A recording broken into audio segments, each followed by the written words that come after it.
This week on SNN, special guest Sir Francis Drake is interviewed by Ben Spey.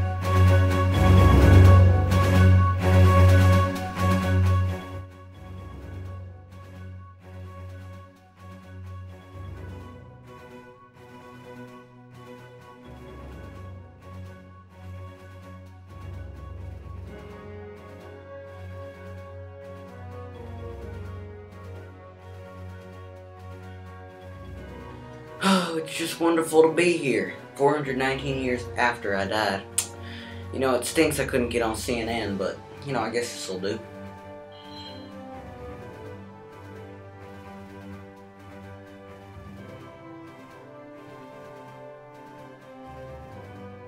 I grew up in Tavistock in Devonshire, in the west of England, and my home was made in the hull of an old trade ship.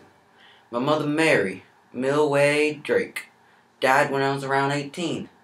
I'm not exactly sure when I was born, but it was somewhere around the year 1540. So in theory, today could be my B-day.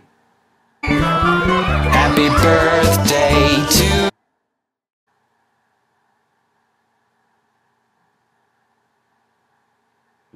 Yeah. I sure can. Well, I went into the shipping business at the age of 12. To help support my struggling family.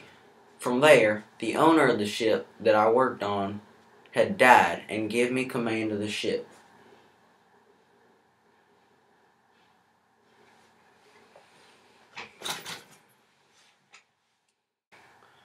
When I started as a boy and started in the shipping business, it started to just be a thrill to be on the open sea and explore other lands that you've never seen. Colonization was also a huge part in why people started to explore the rest of the world, because they were looking to inhabit more land in order to have more money and success in the world.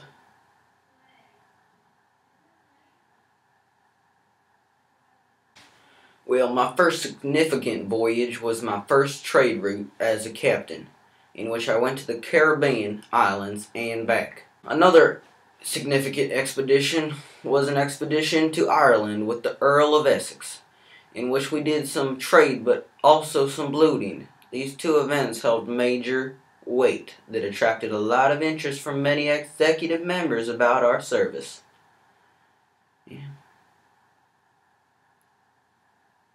Well, many of these voyages that I was on were very successful, helped the country of England in many ways. Therefore, Queen Elizabeth was extremely interested in having me and my crew gone on special missions for the country. These missions often included secret trades, navigations, and many other loots and raids of port cities.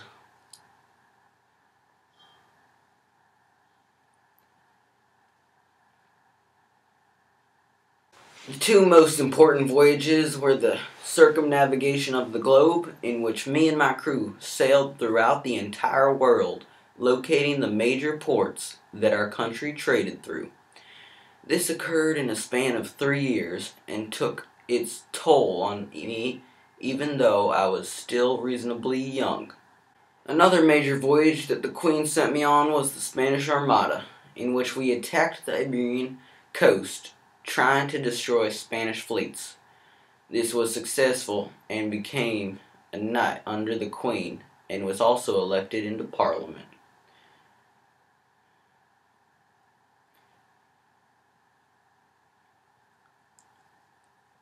In some ways, yes. After the Armada, we launched a counter-armada, hoping to gain more money and land. But it was an extreme failure. However, I continued to trade and raid many other countries, which kept us a high-ranking knight. Not much else. I married 2 times, but I did not have any children. I died in 1596 on my way to Portobello, in Panama, to do some trading, but died while I was still at sea.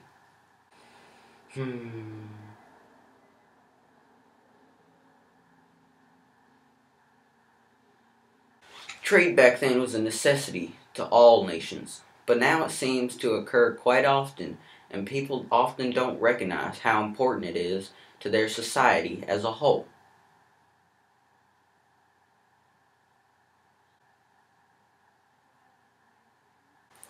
In reality, there is no negativity to the trade system in place now. People can be delivered goods from anywhere in the world, and it would take a day. In my time, it took years for something foreign to arrive in my home country.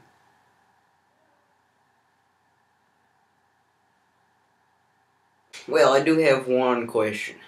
Who is this Drake guy who sings about a hotline that blinks?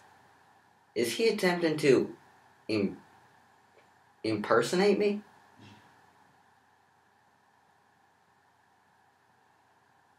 You used to call me on my cell phone. Oh wow, this is nice. This is real nice. Late night when you need my love. Call me on my cell phone. What's a cell phone?